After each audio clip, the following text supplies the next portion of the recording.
2024 లేదా 25లో డిగ్రీ లేదా బీటెక్ చదివారా? సాఫ్ట్‌వేర్ జాబ్ కోసం ఎదురు చూస్తున్నారా? అయితే కోడ్ జ్ఞాన్ 100 డేస్ కోర్సులో చేరండి. జాబ్ సాధించండి. Hello sir. హలో అండి. బీటెక్ కంప్లీట్ అయిపోయిన తర్వాత డెఫినిట్‌గా కొన్ని మిస్టేక్స్ పిల్లలు చేయకూడదసలు. అవును. ఆ మిస్టేక్స్ ఏంటి సార్? సో, బేసిక్‌గా బీటెక్ అయ్యేసరికి వాళ్ళకి ఫ్రీ మైండ్ సెట్ ఉంటదండి హ్మ్. ఎక్కువ. సో, ఆ మైండ్ సెట్‌లో ఏం ఆలోచిస్తారంటే, అరే 4 years 52 subjects, some practical labs ఇయన్నీ చేసాము. ఇంత కష్టపడ్డాం. కనీసం ఒక 1 మంత్ అన్నా రెస్ట్ తీసుకోవాలి అనుకుంటారు. హ్మ్. 1 మంత్ కాస్త అంటే వీళ్ళకి ఎప్పుడవుతది? ఏప్రిల్ ఎండింగ్‌కి అవుద్ది. హ్మ్. ఏమని థింక్ చేస్తారంటే సమ్మర్ ఎండలు బాగున్నాయిరా ఇంట్లో ఏసీ వేసుకొని ఒక 1 మంత్ రెస్ట్ తీసుకొని హ్మ్. అప్పుడు స్టార్ట్ చేద్దాం. స్టార్ట్ చేద్దాం అంటారు. 1 మంత్ కాస్త అయిపోయేసరికి హెవీ రైన్ఫాల్స్ వస్తాయి. హ్మ్. వర్షాలు బాగా పడుతున్నాయి. అది అయ్యేసరికి చేద్దాం అని చెప్పి అనుకుంటారు. వర్షాలు అయ్యేసరికి వినాయక చవితి స్టార్ట్ అవుతుంది. హ్మ్. ఊర్లో 9 రోజులు వినాయకుడిది కంప్లీట్ అయ్యాక వెళ్దాం అంటారు. సరే అది అయిపోయి స్లోగా ఎక్కడికైనా వెళ్ళి అది నేర్చుకోవాలి అనుకుంటున్న టైంకి కన్ఫ్యూజన్ స్టార్ట్ అవుతుంది. ఏమని? సాఫ్ట్‌వేర్ సైడ్ ఎళ్ళాలా? గవర్నమెంట్ జాబ్ సైడ్ ఎళ్ళాలా? హ్మ్. ఇలా డిఫరెంట్ డిఫరెంట్ థాట్స్ స్టార్ట్ అవుతాయి. ఆ థాట్‌లో ఒకవేళ నుంచే ఎళ్ళాలి దసరా వచ్చేస్తది. అదొచ్చేసరికి దసరా వచ్చేస్తది. ఇంక అక్కడి నుంచి ఫెస్టివల్ మోడ్‌లో ఇట్లా తెలిసి తెలియకుండానే ఈజీగా 6-8 మంత్స్ వేస్ట్ అయిపోయిద్దండి టైం. హ్మ్. సో, అది రియలైజ్ అవ్వాలి. ఇప్పుడున్న కాంపిటీషన్ వేరు. ఎంత త్వరగా మనం కెరీర్ స్టార్ట్ చేసుకుంటే మన కెరీర్ గ్రోత్ అంత బావుంటది. ఆ కాంపిటీషన్ ఆ రియాలిటీలోకి రావాలి. ఓకే. అది రావటానికి సో, అందుకే అలా టైం వేస్ట్ చేయకుండా ఏదో ఒక స్కిల్ చూజ్ చేసుకొని దాన్ని డైలీ నేర్చుకోవటం అలవాటు చేసుకోవాలి. ఓకే. సెకండ్ వచ్చి సాఫ్ట్‌వేర్ జాబా? గవర్నమెంట్ జాబా? అన్న డైలమాలో ఉంటారు. ఏది చూజ్ చేసుకోవాలి అని. జస్ట్ మీకేయైతే థాట్స్ ఉన్నాయో ప్రాపర్‌గా ఒక పేపర్, పెన్ తీసుకొని రాసి అంటే చాలామంది ఏమనుకుంటారంటే నా మైండ్‌లో ఉన్నాయి గదా! నాకున్న థాట్స్ అనుకుంటా. అలా గాదు. ఎప్పుడైతే మనకున్న థాట్స్‌ని పేపర్ మీద రాస్తామో ఒక క్లారిటీ వస్తది. ఆ క్లారిటీ వచ్చాక ఆ పేపర్ మీద రాసిన అన్ని థాట్స్‌ని మీరొక 1 వీక్ టైం తీసుకొని ప్రాపర్‌గా రీసెర్చ్ చేసి గూగుల్‌లో కొడితే ప్రతిదానికి ఒకవేళ గవర్నమెంట్ జాబ్, బ్యాంక్ జాబ్‌కెళ్ళాలనుకుంటున్నారు. దానికి ఏమేం స్కిల్స్ కావాలి? ఏం నేర్చుకోవాలి? అని చెప్పి ప్రాపర్ ఒక ప్రిపేర్ చేయండి. అట్లాగే సాఫ్ట్‌వేర్ జాబ్‌కెళ్ళాలనుకున్నా ఏ టెక్నాలజీ సాఫ్ట్‌వేర్ డెవలపర్ అయితే ఏ టెక్నాలజీస్ నేర్చుకోవాలి? సాఫ్ట్‌వేర్ ఇంజినీర్ అయితే ఏ టెక్నాలజీస్ నేర్చుకోవాలి? ఒకవేళ జావా చూజ్ చేసుకుంటే ఏ టైప్ ఆఫ్ జాబ్స్ వస్తాయి? పైథాన్ చూజ్ చేసుకుంటే ఏ టైప్ జాబ్ ఇట్లా ప్రిపేర్ చేసుకుంటే ఆ 1 వీక్ మీరు కంప్లీట్‌గా రీసెర్చ్‌కి స్పెండ్ చేస్తే ఖచ్చితంగా మీకు ఒక క్లారిటీ వస్తది. ఏది నాకు సెట్ అవుతది. ఎందుకంటే నువ్వేంటో నీకు తెలుసు. నువ్వు ఎంతలా కష్టపడగలవో నీకు తెలుసు. సో, అప్పుడు అది ప్రాపర్‌గా అన్నీ నీ కళ్ళ ముందు కనిపిస్తున్నప్పుడు డెసిషన్ తీసుకోవటం ఈజీ అవుతది. నువ్వు ఇంకొకళ్ళ మీద డిపెండ్ అవ్వాల్సిన అవసరంలా.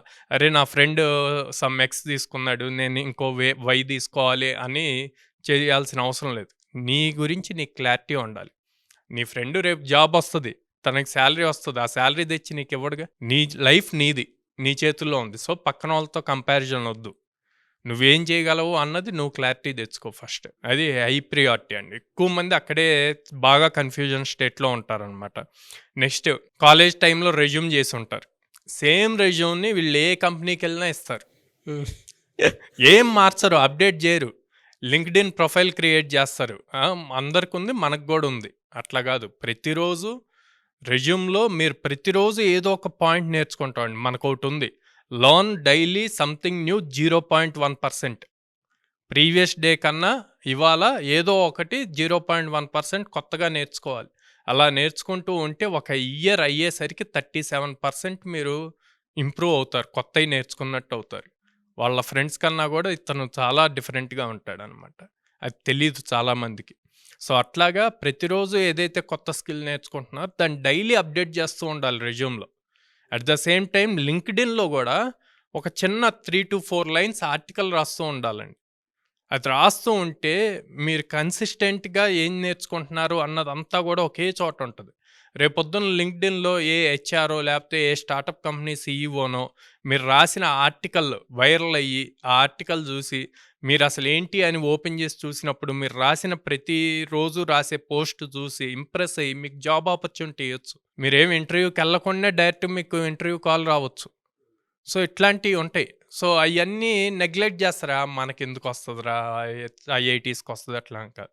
ప్రతి ఒక్కళ్ళకి సేమ్ ఆపర్చునిటీస్ ఉన్నాయి. IIT or some top university ఇయన్నీ గూడా కాలేజ్‌లో ఉన్నప్పుడే. కాలేజ్ నుంచి బయటకొచ్చాక ప్రతి ఒక్కళ్ళు ఇంజినీరింగ్ స్టూడెంట్, డిగ్రీ స్టూడెంట్ అందరికీ సేమ్ ఆపర్చునిటీస్ ఉంటాయి. ఇక్కడ మీరు చూపించాల్సింది మార్క్స్ కాదు, స్కిల్స్. మిగతా వాళ్ళందరికన్నా మీరు ఎంత డిఫరెంట్ అన్నది ఇంపార్టెంట్. ఆ స్కిల్ ఎలా చూపిస్తారు అన్నది ఇంపార్టెంట్. ఆ స్కిల్ చూపించాలి అంటే మీరు చాలా ప్రాజెక్ట్స్ చేయాలి. మినీ ప్రాజెక్ట్స్ చేయాలి. ఓకే. తర్వాత స్కిల్స్ ప్రూవ్ చేసుకోవటానికి సర్టిఫికేషన్స్ రాయాలి. జావా అనుకోండి, ఒరాకిల్ సర్టిఫైడ్ సర్టిఫికేషన్స్ ఉంటాయి. సో, అవి చేస్తే మీకు చాలా హై వాల్యూ ఉంటది. అంటే 1,00,000 మంది ఓ జాబ్‌కు అప్లై చేసినా మీరు ఆ సర్టిఫైడ్ కాబట్టి మీకే ఫస్ట్ ప్రియారిటీ ఇస్తారు. సో, ఆ హ్మ్. సర్టిఫికేషన్స్ చేయటం important. At the same time మీరు నేర్చుకున్న స్కిల్‌ని ప్రెజెంట్ చేయాలి. మిమ్మల్ని మీరే మార్కెట్ జేసుకోవాలి. మిమ్మల్ని మీరు మార్కెట్ ఎలా జేసుకుంటారు? ప్రాపర్ రెజ్యూమ్‌లో అన్నీ ప్రాపర్‌గా అప్డేట్ జేయాలి ఎవ్రీడే. అది చేసినప్పుడు మీరు ఖచ్చితంగా సక్సెస్ అవుతారు. అండ్ అన్నిటికన్నా లాస్ట్ ఫైనాన్షియల్ ప్రాబ్లమ్స్ అందరికీ ఉంటాయి. కాదను. కానీ ఫ్రీ కోర్సెస్ నేర్చుకొని ఇంక అదే సబ్జెక్ట్ అని జెప్పి బ్లైండ్‌గా నమ్మొద్దు. చాలా ఉంది. ఒక వాస్ట్ ఓషన్ ఉంటది ప్రతి టెక్నాలజీకి. మనం మిగతా వాళ్ళకంటే గూడా మనకి జాబ్ రావాలి అంటే వాళ్ళందరికన్నా మీ దగ్గర స్కిల్ ఎక్కువుండాలి. సో, అలాంటిది మీరు ఒక ఫ్రీ కోర్స్‌తో నేను ఈ కోర్స్ కంప్లీట్ జేశాను. నాకు ఈ టెక్నాలజీ వచ్చేసింది అనే భ్రమలో ఉంటున్నారనమాట. దాని నుంచి బయటికి రావాలి. బయటికొచ్చి ప్రాపర్‌గా స్కిల్ నేర్చుకుంటూ ఉండాలి. అందుకే మేము కోడ్‌న్యాన్‌లో కోర్స్ నేర్పిస్తూ గూడా ఇందాక మనం మాట్లాడుకుంటున్నట్టు రెజ్యూమ్ అప్డేట్ జేపిస్తూ లింక్డ్ఇన్‌లో మీరు కోడ్‌న్యాన్ అని సెర్చ్ చేస్తే కొన్ని వందల మంది స్టూడెంట్స్ ప్రతిరోజు పోస్ట్ చేస్తారు. కోడ్‌న్యాన్ స్టూడెంట్స్. ఎందుకు?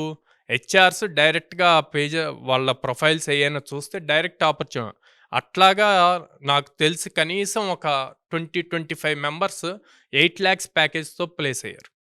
ఏది? డైరెక్ట్ లింక్డ్ఇన్ నుంచి వాళ్ళ ప్రొఫైల్స్ చూసి ఆపర్చునిటీస్ వచ్చినియి. అంటే ఇక ఓన్లీ కోడ్‌న్యాన్‌లో చేత్తేనే రాదు కదా! లింక్డ్ఇన్ అన్నది ఎవరైనా చేయొచ్చు గదా! సో, అది బేసిక్ థింగ్ అండి. అట్లాంటియన్నీ నెగ్లెక్ట్ జేస్తారు. ఇట్లాంటియన్నీ కామన్ మిస్టేక్స్ బీటెక్ అవ్వంగానే జేసేది. స్కిల్స్ నేర్చుకుంటారండి. ఫస్ట్ బీటెక్ అయిపోయిద్ది. అయిపోంగానే నాకు జాబ్ రావాలంటే ఎవరిస్తారండి? హ్మ్. ఫ్రెండ్స్ అందరూ జాబ్స్‌కి అప్లై చేస్తూ ఉంటారు. నౌకరీ, లింక్డ్ఇన్, ఇండీడ్ ఇండీడ్. వీటన్నిటిలోనూ అప్లై చేస్తూ ఉంటారు. గిట్‌లో కొంతమంది ప్రాజెక్ట్స్ అప్‌లోడ్ చేసేస్తూ ఉంటారు. అవునండి. అప్లై. సో, అంటే జాబ్ కోసం నువ్వు పరిగెడుతున్నావు. అట్లా గాదు. నువ్వు స్కిల్ నేర్చుకొని టాప్ మోస్ట్ స్కిల్డ్‌గా వచ్చి, నీ అంతట నువ్వు కొన్ని ప్రాజెక్ట్స్ ఓన్‌గా బిల్డ్ చేస్తే గనక జాబే నిన్నెతుక్కుంటూ వస్తది. అబ్బా! దాని బెస్ట్ ఎగ్జాంపుల్ మీరు కోడ్‌చెఫ్, హ్యాకర్ ర్యాంక్ ప్లాట్‌ఫామ్స్‌లో అందరూ 5 స్టార్ వర్క్ కంప్లీట్ చేసి ఆపేస్తారండి. అట్లా గాదు. గ్లోబల్ ర్యాంకింగ్స్ ఉంటాయి. కోడ్‌చెఫ్ లాంటి ప్లాట్‌ఫామ్స్‌లో హ్యాకథాన్స్ ఉంటాయి. అక్కడికి మీరు ఎవరు మిమ్మల్ని రిఫర్ చేయాల్సిన అవసరంలా. మీరే డైరెక్ట్‌గా అందులో అకౌంట్ క్రియేట్ చేసుకొని, మీరు ఆ హ్యాకథాన్స్‌లో గనక పార్టిసిపేట్ చేసి, మీ స్కిల్‌ని ప్రూవ్ చేసుకుంటే, ఆటోమేటిక్‌గా జాబ్స్ మిమ్మల్ని ఎతుక్కుంటూ వస్తాయి. మీరు వాటి కోసం ఎళ్ళాల్సిన అవసరం లేదు. ఎలా సార్ అంటే చాలామంది టైం వేస్ట్ కాకుండా ఉండటం కోసం అని చెప్పి అంటే మీరు చెప్పినటువంటి థియరీ ఏదైతే ఉందో ఇప్పుడు, చాలా మందికి జరిగేటువంటి ప్రాసెస్ ఇది. అవును. కామన్‌గా జరిగినటువంటి ప్రాసెస్. వెనక్కి అవును. తిరిగి చూసుకుంటే మొత్తం బూడిద కనిపిస్తది మనకి. అవును. కెరీర్ అంటే ఎవ్రీడే కత్తి మీద సాము లాంటిది. అవును. కెరీర్ అంత ఈజీ కాదు. ఎవరి చేతుల్లోనూ ఎవరికి పడితే వాళ్ళకి సక్సెస్ వస్తుందంటే రాదు. ఇప్పుడు ఎంతమంది ఎక్స్‌పీరియన్స్‌డ్ పీపుల్ ఏఐ వల్ల ఎంత ఇబ్బంది పడుతున్నారు. ఎప్పుడు ఆ! నా జాబ్ పోతదా అని చెప్పి ఎంతమంది అవును. ఆలోచిస్తున్నారు. స్కిల్డ్ పీపుల్ సాఫ్ట్‌వేర్‌లో రాణించి లక్షల కోట్లు సాలరీ తీసుకున్నటువంటి వాళ్ళకే ఇప్పుడు దిక్కు దివాణం లేదు. హ్మ్. అవును. ఓపెనే చెప్పాలంటే. అవును. అలా ఉంది పరిస్థితి. ఎందుకు అనంటే ఏఐ వచ్చేసిన తర్వాత అసలు మాకు జాబ్స్ ఉంటాయో లేదో అనుకున్నటువంటి పరిస్థితిలో ఉన్నారు. బట్ అవకాశం ఎప్పటికీ కూడా మీ చేతుల్లో ఉంది. అది కూడా కోడ్ జ్ఞాన్ రూపంలో ఉంది. ఒక 800 కంపెనీస్ తోటి అసోసియేట్ అయ్యున్నారు. సాయిరామ్ గారు కోడ్ జ్ఞాన్ నుంచి. సౌత్ ఇండియాలోనే ఎక్కడా లేని విధంగా 100 ఆపర్చునిటీస్ మీకు క్రియేట్ చేసి ఇస్తారు. ఆ 100 ఆపర్చునిటీస్‌లో ఆ 100 కంపెనీస్ మీకు చూపిస్తారు. టాప్ ఎంఎన్‌సి కంపెనీస్ కూడా ఉంటాయి అందులో.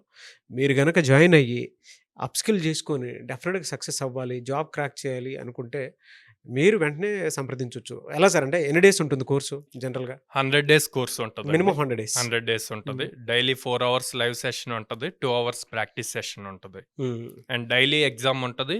అండ్ వీకెండ్ మాక్ ఇంటర్వ్యూస్ ఉంటాయన్నమాట ఎవ్రీ సండే. ఎలా సార్ అంటే కొంతమంది బిలో మిడిల్ క్లాస్ పీపుల్ ఉంటారు. వాళ్ళకేంటంటే వీడియో చూసిన తర్వాత డెఫినిట్‌గా ఒకసారి అప్రోచ్ అవుదాము. బట్ మనీ కొంచెం తక్కువ ఉంది కదా అనుకున్నటువంటి వాళ్ళకి ఏదైనా ఆప్షన్ ఉందా? మన కోర్స్ ఫీజ్ ఆల్రెడీ అఫోర్డబుల్లో ఉందండి. అట్ ద సేమ్ టైమ్ ఇట్లాగ మీరన్నట్టు బిలో మిడిల్ క్లాస్ గానీ, లైక్ డైలీ వేజ్ వాళ్ళుంటారు. ఇట్లాంటివి చాలా ఉన్నాయి. అందుకే వాళ్ళ కోసం ఈఎంఐ ఆప్షన్ గూడా తీసుకొచ్చామనమాట. ఈఎంఐ. సో, మంత్లీ వాళ్ళు 6 మంత్స్, 8 మంత్స్ అలా పే చేసుకుంటే సరిపోద్ది. వాళ్ళకేది కంఫర్టబుల్ అంటే అది చూజ్ చేసుకొని పే చేయొచ్చు. ఎనీవే సార్, థ్యాంక్ యూ అండి. Thank you so much Sairam గారు. థ్యాంక్ యూ అండి. South India number 1 software training institute అనమాట కోడ్‌జ్ఞాన్. మీ పిల్లలు ఒక్కసారి లోపలికి గనక ఎంటర్ అయితే ఆఫర్ లెటర్ తోటి బయటకొస్తారు. సో 100 కంపెనీస్ మీకు చూపిస్తారు ఇంటర్వ్యూస్‌కి అటెండ్ అవ్వడానికి. ఇప్పుడున్నటువంటి అవకాశాన్ని ఉపయోగించుకుందాము అనుకున్నటువంటి వాళ్ళు స్క్రీన్ మీద కాంటాక్ట్ నెంబర్ కనిపిస్తుంది. దాన్ని మీరు కాల్ ఆర్ మెసేజ్ వాట్సాప్ చేసినా సరే మీరు డెఫినెట్‌గా అప్రోచ్ అవ్వండి. ఈ వీడియో లైక్ చేయండి, షేర్ మాత్రం తప్పకుండా చేయండి. ఇలాంటి మరిన్ని వీడియోస్ కోసం మా ఛానల్ ఫాలో అవ్వండి. Thank you.